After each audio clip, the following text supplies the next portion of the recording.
আমরা ব্যাপারে ছুটে যাওয়ার দাবিতে এবং ব্যাপারে 3 মাসের বকেয়া বেতন বোনাস পরিশোধের জন্য একটু আগে আমরা প্রেস ক্লাবের সামনে সমাবেশ করলাম এবং আমাদের নেতারা স্মারকলিপি নিয়ে শ্রম মন্ত্রণালয়ে গেছে। বন্ধুরা, বাংলাদেশে যেরকম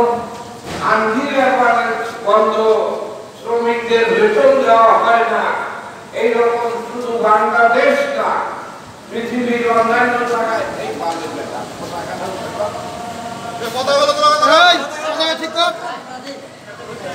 শুধু বাংলাদেশ না, সারা পৃথিবী যেখানে যেখানে শ্রমিক আছে সেখানে সেখানে মালিকরা শ্রমিকদের উপর নির্যাতন করে। এটা তো ঠিক নাকি? আমাদের আর্জেন্টিনা, আপনারা বোধহয় অনেকেই দেশটার নাম জানেন। দেশটার নাম জানেন কারণ আর্জেন্টিনা কার দেশ? ম্যারাডোনার দেশ, ভালো ফুটবল খেলে, তাই তো? সেই আর্জেন্টিনাতেও আমাদের মতো গার্মেন্টসের শ্রমিকরা আছে। আমরা যেরকম প্যান্ট শার্ট সেলাই করি, আমরা যেরকম জ্যাকেট তৈরি করি, তারাও কিন্তু আমাদের মতোই কাপড় তৈরি করে, গার্মেন্টসে কাজ করে। সেই আর্জেন্টিনার 2টা কারখানায় প্রায় 2000-এর বেশি শ্রমিক, তাদের 4 মাসের বেতন বাকি।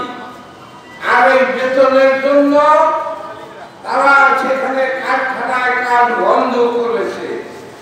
আর আর্জেন্টিনার সরকার আমাদের বাংলাদেশের মতো অনেকটা ব্যাককন সরকার, মালিকদের সরকার। আমাদের দেশে যেরকম সরকার শ্রমিকদের পক্ষে দাঁড়ায় না, আন্দোলনের 4 মাসের বেতন ঈদ বোনাসের জন্য আজকে স্মারকলিপি দিতে হলো। আর্জেন্টিনাতেও ওই 4 মাসের বেতনের জন্য যখন শ্রমিকরা ধর্মঘট করেছে তখন তাদের বেতন তো দেওয়া হয়ই না, 30 জনকে গ্রেফতার করে তাদেরকে জেলখানায় দেওয়া হয়েছে। আপনারা কি তাদের মুক্তি চান?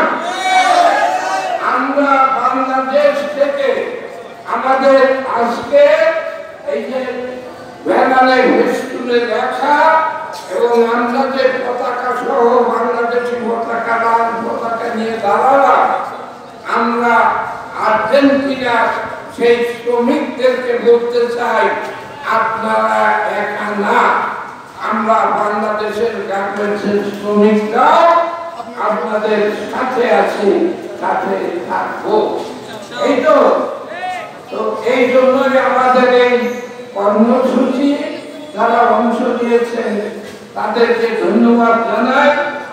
আর এই রকম ঘটনা শুধু আর্জেন্টিনা না, গতকালকে আপনারা অনেকেই শুনেছেন পোল্যান্ড আর একটা দেশ, সেখানেও গার্মেন্টস আছে, সেখানেও 3টি কারখানার শ্রমিকদেরকে বেতন দেওয়া হচ্ছে না, চাকরিচ্যুত করা হচ্ছে, তারা ধর্মঘট করছে।